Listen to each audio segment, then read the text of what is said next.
Let's mic, देश का मिजाज, वेस्ट। ये है let's mic more than radio और आप सुन रहे हैं पश्चिमी भारत की खबरें।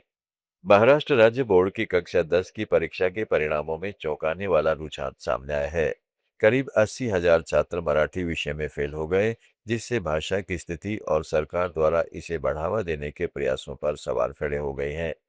महाराष्ट्र राज्य बोर्ड ने 2026 में एसएससी परीक्षा आयोजित की थी और परिणाम हाल ही में घोषित किए गए हैं। परीक्षा में 10,87,689 छात्रों ने मराठी को अपनी पहली भाषा के रूप में चुना था। उनमें से 80,803 छात्र इस विषय में फेल हो गए। परीक्षा में शामिल 35 विषयों में से 12 विषयों में 100% उत्तीर्ण दर्ज की गई है। मुंबई पुलिस ने पूर्व एनसीपी नेता बाबा सिद्दीकी के बॉडीगार्ड के रूप में तैनात एक कांस्टेबल को कर्तव्य में लापरवाही के आरोपों के बाद बर्खास्त कर दिया गया है। 12 अक्टूबर 2024 की रात को मुंबई के बांद्रा इलाके में बेटे जीशान सिद्दीकी के कार्यालय के बाहर 3 हमलावरों ने 66 वर्षीय सिद्दीकी की गोली मारकर हत्या कर दी थी।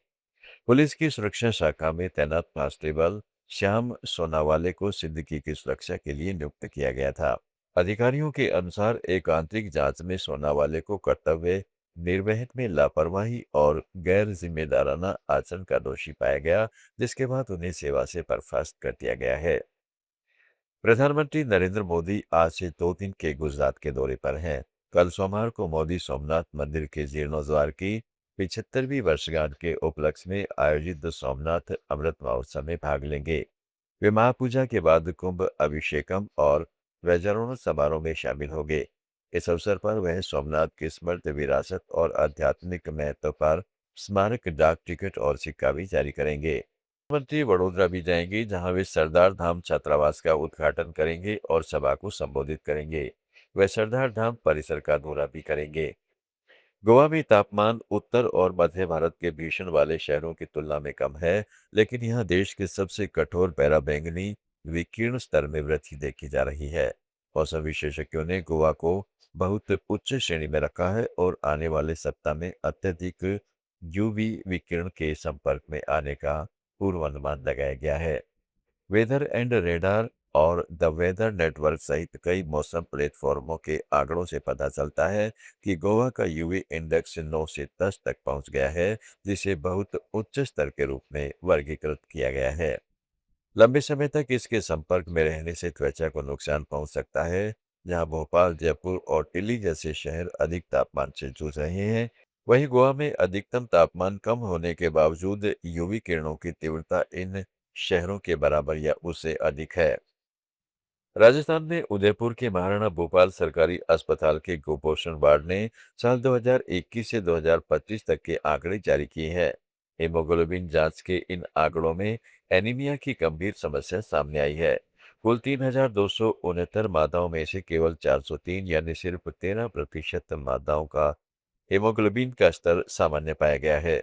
अन्य सभी महिलाओं में खून की कमी पाई गई है। 2,253 महिलाएं हल्के एनीमिया, 518 मध्यम एनीमिया और 78 गंभीर एनीमिया से पीड़ित पाई गई हैं। हॉस्पिटल अधीक्षक डॉक्टर R.L. सुमन ने बताया है कि पिछले 5 वर्षों में कुल 3,269 माताओं का परीक्षण किया गया, जिनमें से 2,027 यानी 62% माताएं कम वजन श्रेणी में पाई गई। राजस्थान के श्रीगंगानगर शहर में एक ज्वेलर्स और कांग्रेसी नेता से 5 करोड़ रुपए की रंगदारी की रकम मांगने और जान से मारने की धमकी देने के मामले में कोतवाली पुलिस ने 2 और आरोपियों को गिरफ्तार किया है। गिरफ्तारी आरोपी पूर्व में मुंबई में फिल्म निदेशक रोहित सेठी के घर फायरिंग की घटना को अंजाम दे चुके हैं। इस मामले में अब तक कुल 7 आरोपियों की गिरफ्तारी हो चुकी है। पुलिस गिरोह से जुड़े अन्य सदस्यों के बारे में भी गहन जांच में जुटी हुई है। पुलिस अधीक्षक हरिशंकर ने बताया कि कोतवाली थाना क्षेत्र में लॉरेंस बिश्नोई गैंग की ओर से शहर के एक ज्वेलर्स को रंगदारी के लिए धमकियां दी गई थी। महाराष्ट्र, गोवा, गुजरात, दमन और राजस्थान की ताज़ा खबरों के इस बुलेटिन को रोजाना सुनने के लिए डाउनलोड करें लेट्स माइक ऐप। जुड़े रहिए लेट्स माइक के साथ। आप सुन रहे थे let's mic more than radio. Follow कीजिए हमें हमारे सोशल मीडिया प्लेटफॉर्म्स पर।